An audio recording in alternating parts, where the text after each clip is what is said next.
ক্ষেত্রে যদি কোনো ক্ষতি হয় বা কারোর কারণে ক্ষতি হয়, এই দায়ভার কে? যার কারণে হবে সে দায়ভার না? যার কারণে হবে সে দায়ভার না? কথা বলেন না কেন ভাইবান? কথা বলেন না কেন? যে ব্যক্তি যার কারণে মহিলাদের বিশৃঙ্খলা এবং বেপরদার কারণ হবে, স্পষ্টভাবে শুনে রাখেন, তারা কিন্তু কিয়ামতের মাঠে দায়ী হবেন। কথা বুঝছেন? এই জন্য মহিলাদের সামনে থেকে যদি কোনো ব্যবস্থা করেন তাহলে অবশ্যই সুশৃঙ্খলা এবং সুন্দর পরিবেশে বাঁচানোর চেষ্টা করবেন। ঠিক আছে তো ইনশাল্লাহ? ঠিক আছে তো ইনশাল্লাহ? ইনশাআল্লাহ আমি অল্প একটু তেলাওয়াত করে আমি ইনশাল্লাহ নেমে যাব। সাহেব ইনশাল্লাহ কথা বলবেন আপনাদের মাঝে।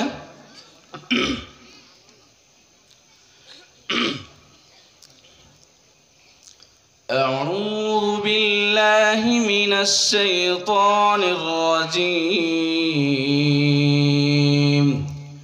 بسم الله الرحمن الرحيم.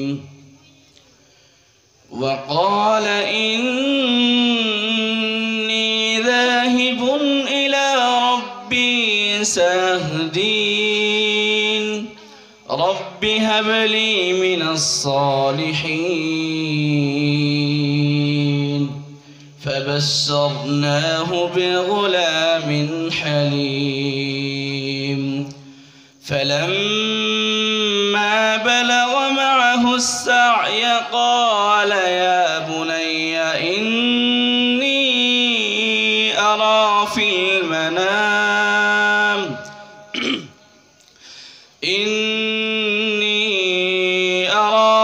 المنام أني أذبحك فانظر ماذا ترى. قال يا أبت افعل ما تؤمر ستجدني إن شاء الله من الصابرين. فلما أسلما وتله للجبين وناديناه أن يا إبراهيم قد صدقت الرؤيا إنا كذلك نجزي المحسنين. إن هذا لهو البلاء المبين. السلام عليكم ورحمة الله وبركاته. نحمده ونصلي على رسوله الكريم. أما بعد.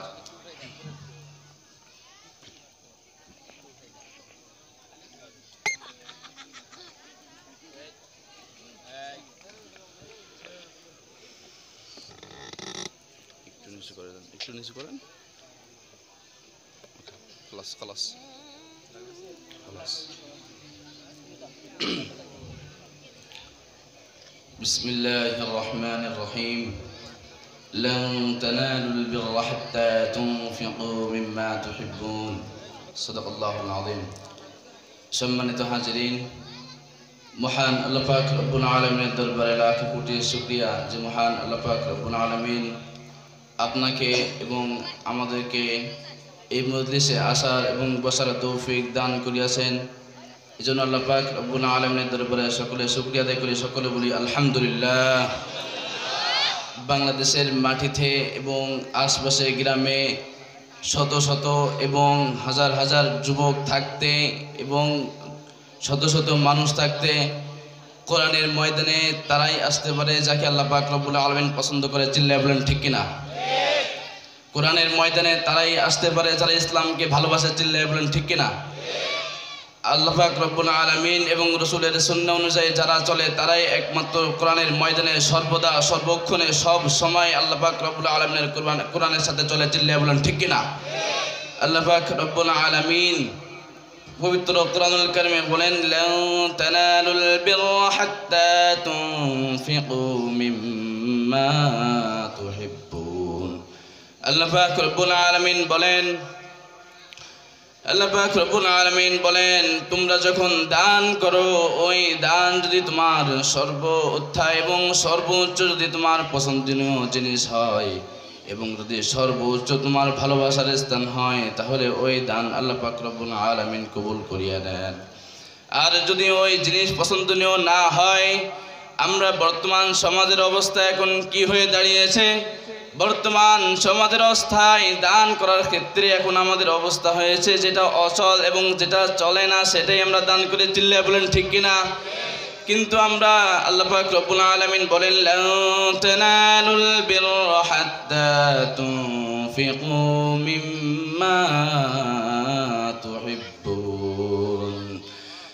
রাসূলুল্লাহ সাল্লাল্লাহু আলাইহি ওয়াসাল্লাম একবার বয়ানের সময় যখন সাহাবীদেরকে নসিহত করেন, আবু তালহা আনসারী রাদিয়াল্লাহু তাআলা আনহু ওই মজলিসে উপস্থিত ছিলেন। হঠাৎ করে যখন এই আয়াতটি নাজিল হয়ে যায়, আল্লাহ পাক রব্বুল আলামিন যখন আয়াতটি নাজিল করে দিলেন, তোমার সর্বোচ্চ এবং সর্বদা এবং সবথেকে প্রিয় জিনিস যদি আল্লাহ পাক রব্বুল আলামিনের কাছে তুমি দিতে পারো এবং সর্বোচ্চ তোমার ভালোবাসার জিনিস যদি তুমি দান করে দিতে পারো, ওই দান আল্লাহ পাক রব্বুল আলামিনের সাথে সাথে কবুল করিয়া নেয়। এজন্য আবু তালহা আনসারী রাদিয়াল্লাহু তাআলা আনহু তিনি চিন্তা করলেন, তিনার একটা বাগান ছিল, তিনি অনেক ধনী ছিলেন। তিনার মসজিদে নববীর পাশে একটি বাগান ছিলেন, ওই বাগানটা অনেক সুন্দর এবং ওই বাগানের পানি এতই মিঠা ছিল, ওই পানি খাওয়ার জন্য প্রত্যেকটা সাহাবী এবং মানুষ সবাই ওই বাগানে যেত এবং ওইখানে ঘুরে ঘুরে ওই পানি পান করত। এবং আবু তালহা আনসারী রাদিয়াল্লাহু তাআলা আনহুর ওই বাগানটা অনেক প্রিয় ছিল। এখন আপনারাই বলেন, প্রিয় জিনিস দান করতে আমাদের কষ্ট হয় কিনা?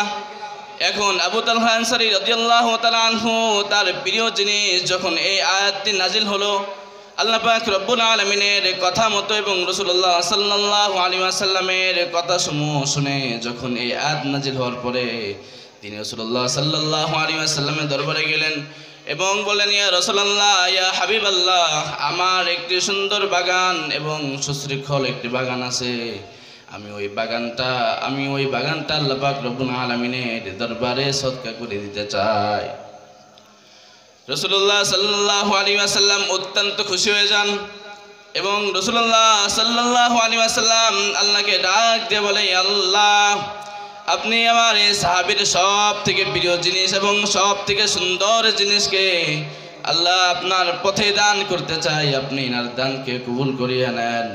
এবং আবু তালহা আনসারী রাদিয়াল্লাহু তাআলা আনহুর কথা শুনে রাসূলুল্লাহ সাল্লাল্লাহু আলাইহি ওয়াসাল্লাম খুশি হয়ে গেলেন। খুশি হয়ে রাসূলুল্লাহ সাল্লাল্লাহু আলাইহি ওয়াসাল্লাম বললেন, ও আবু তালহা, তুমি যাও, তোমার যে বাগানটি আছে তোমার আত্মীয় স্বজন এবং তোমার পাড়া প্রতিবেশী এবং তোমার কাছে যে মানুষগুলো আছে, তুমি যখন তাদেরকে দেখতেছো তারা গরিব অসহায় এবং মিসকিন, তোমার কাছের ভিতরে যারা আছে তুমি তাদেরকে ওই বাগানটা তুমি দান করিয়া দাও। বর্তমান সাহাবীদের অবস্থা এই ছিল, আর আমাদের বর্তমান অবস্থা কি? বর্তমান অবস্থার স্থান দাঁড়িয়েছে কোথায়?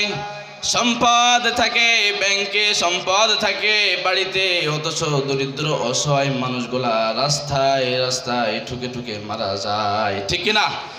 মুমিনদের উপরেও গজব আসে। আল্লাহ পাক রব্বুল আলামিন যখন বীর্য দেয়, যখন বৃষ্টি হয়, তখন গজব কাদের উপরে আসে? নাস্তিকদের উপরে আসে? হিন্দুদের উপরে আসে? কথা বলেন, নাস্তিকদের উপরে আসে। যদি এখানে একটা চরকা পড়ে বা যদি বাস পড়ে বা কিছু হয়, বৃষ্টি হয়, বন্যা হয়, বন্যায় কারা মরে? নাস্তিক না মরে? মুসলমানরা মরে না? আমরা মরি না? মুসলমানরা মরে। তাহলে মুসলমানরা আল্লাহ পাক রব্বুল আলামিন যখন গজব দেন, লানাত দেন, তখন মুসলমানরা কেন মরে জানেন? মুসা আলাইহিস সালামের ছোট্ট একটি ঘটনা বলে শেষ করে দিব। মুসা আলাইহিস সালাম এক সময় আল্লাহকে প্রশ্ন করি, আল্লাহ, আপনি যখন গজব এবং আযাব দেন তখন আপনি কেন মুমিনদের উপরে দেন? মুসা আলাইহিস সালাম কিন্তু আল্লাহর অনেক প্রিয় ছিল এবং কাছের ছিল। রাসূলুল্লাহ সাল্লাল্লাহু আলাইহি ওয়াসাল্লাম, হযরত মুসা আলাইহিস সালাম আল্লাহর কাছে এমন কিছু প্রশ্ন করত যেটা আল্লাহ শুনে অনেক খুশি হতো। এরকম মুসা আলাইহিস সালাম যখন প্রশ্ন করলেন, আল্লাহ, যখন আপনি লানাত দেন, যখন আপনি গজব দেন, আপনি কেন মুমিনের উপরে দেন, আপনি কেন নাস্তিকদের উপরে দেন না? তখন আল্লাহ পাক রব্বুল আলামিন বললেন, মুসা তোমার উত্তর তুমি একটু পরেই পাবা। তখন মুসা আলাইহিস সালাম পথ দিয়ে হাঁটতে হাঁটতে যাচ্ছে, হঠাৎ করে শরীর ক্লান্ত। রাসূলুল্লাহ তখন মুসা আলাইহিস সালাম তখন বিশ্রাম নিচ্ছেন, একটি গাছের নিচে বিশ্রাম নিচ্ছেন। হঠাৎ বিশ্রামের ভিতরে দুইটা তিনটা পিঁপড়া এসে পায়ে কামড় দিছে। শুনতেছেন? পায়ে কামড় দিছে। কামড় দেওয়ার সাথে সাথে মুসা আলাইহিস সালাম অনেক আগে ছিলেন, শুনছেন না? শুনছেন না? মুসা আলাইহিস সালাম অনেক আগে ছিলেন, উঠে ওই পিঁপড়া তো মারছে, ওই পিঁপড়ার বাসা খুঁজে পুরো পিঁপড়াকে মেরে ফেলছে। তখন আল্লাহ পাক রব্বুল আলামিন ডাক দিয়ে বলে, মুসা তুমি কি তোমার উত্তর পাইছো? তখন মুসা আলাইহিস সালাম বলে, আল্লাহ হ্যাঁ আমার উত্তর আমি পেয়েছি। এই জন্য আল্লাহ পাক রব্বুল আলামিন বলেন, মুসা তুমি শুনে রাখো, তুমি দেখেছো তোমাকে একটা দুইটা পিঁপড়ি তোমাকে কামড় দিয়েছে, তুমি গোটা পৃথিবী গোটা পিঁপড়াকে মেরে ফেলেছো।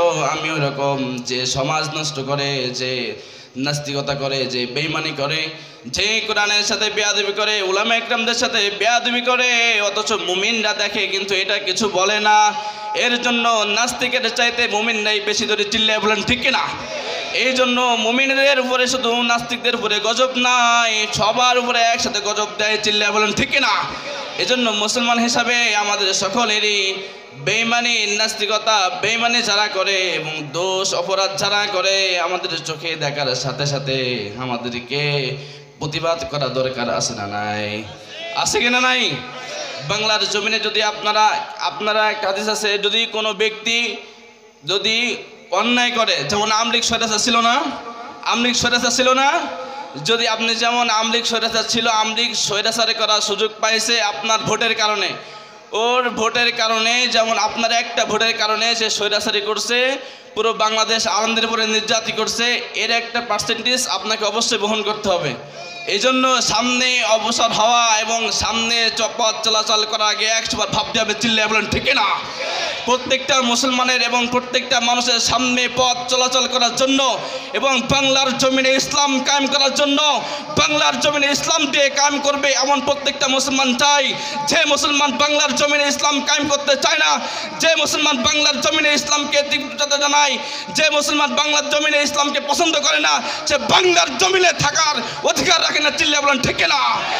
বাংলার জমিনে তারাই একমাত্র থাকবে, রাসূলের আদর্শবাদীরা থাকবে, ইন্নাল উলামা ওয়া রাসূল আম্বিয়া যারা রাসূলের ওয়ারিস তারা থাকবে। বাংলার জমিনে ইসলাম কান্ট্রি ইন দ্য দিন ইনদাল্লাহ ইসলাম, রাষ্ট্র চলবে ইসলাম দিয়ে চলবে, গোটা পৃথিবী চলবে রাষ্ট্র দিয়ে।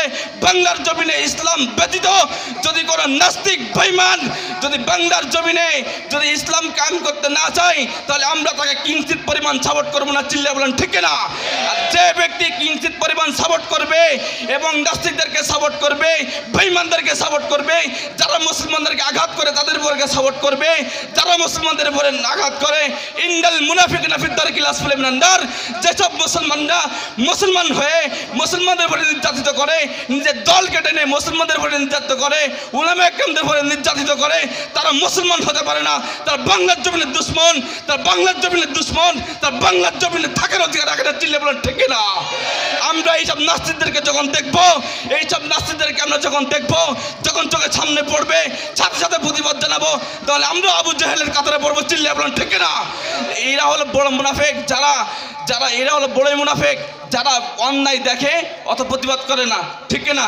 সাপোর্ট যদি না করে মুনাফিক কখনো আগে উঠতে পারে না, চিল্লায় বলেন ঠিক না? ভোট চুরি করার স্থান যদি না পায়, যদি মুসলমান লুটে দাঁড়ায়, চিল্লায় বলেন ঠিক না?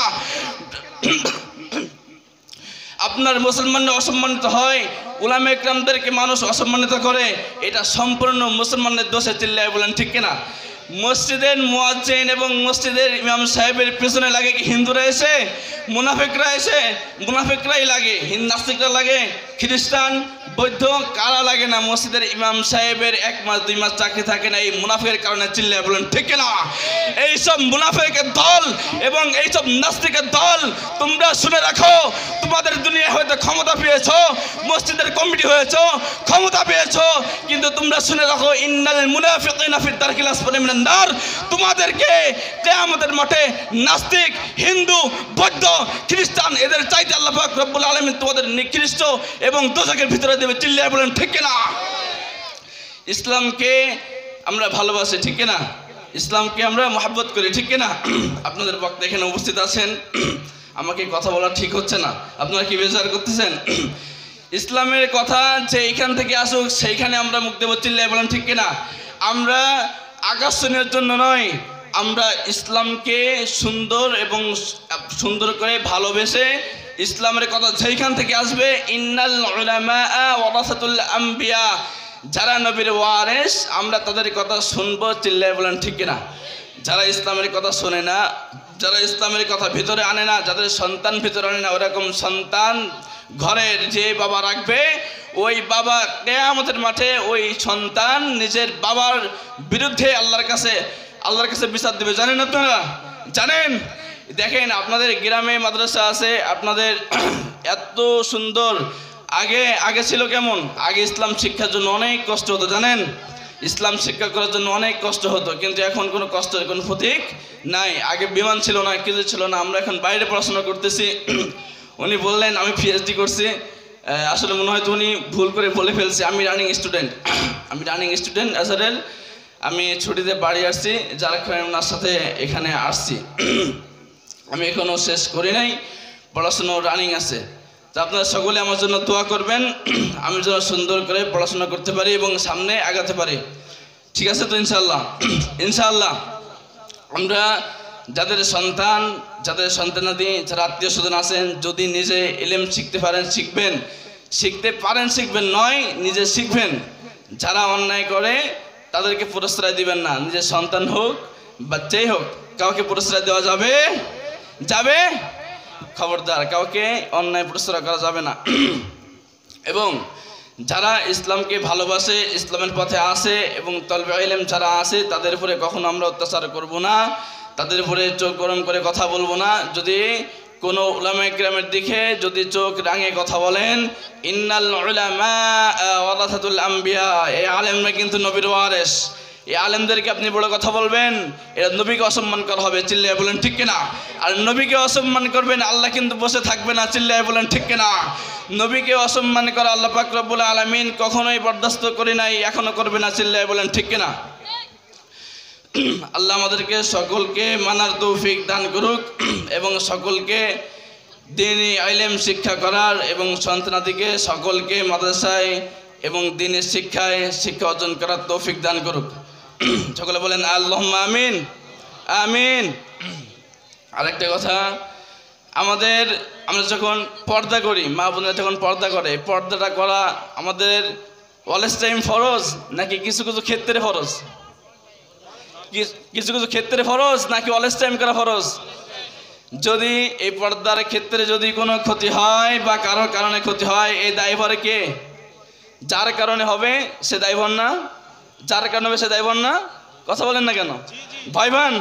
কথা বলেন না কেন? যে ব্যক্তি যার কারণে মহিলাদের বিশৃঙ্খলা এবং বেপর্দার কারণ হবে, স্পষ্টভাবে শুনে রাখেন, তারা কিন্তু কিয়ামতের মাঠে দায়ী হবেন। কথা বুঝছেন?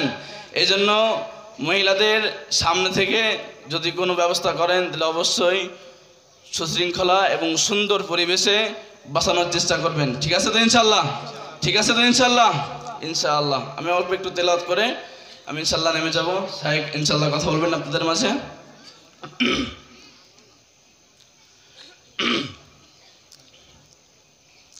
أعوذ بالله من الشيطان الرجيم. بسم الله الرحمن الرحيم. وقال إني ذاهب إلى ربي سيهدين. رب هب لي من الصالحين. فبشرناه بغلام حليم.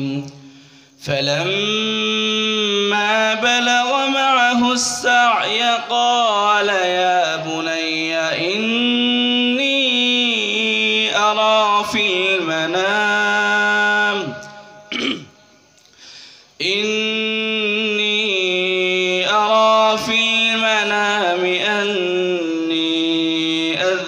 ابنك فانظر ماذا ترى قال يا أبت افعل ما تؤمر ستجدني إن شاء الله من الصابرين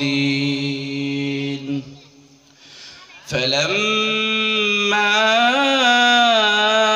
أسلما وتله للجبين وناديناه أن يا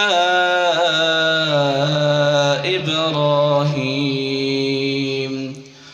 قد صدقت الرؤيا إنا كذلك نجزي المحسنين إن هذا لهو البلاء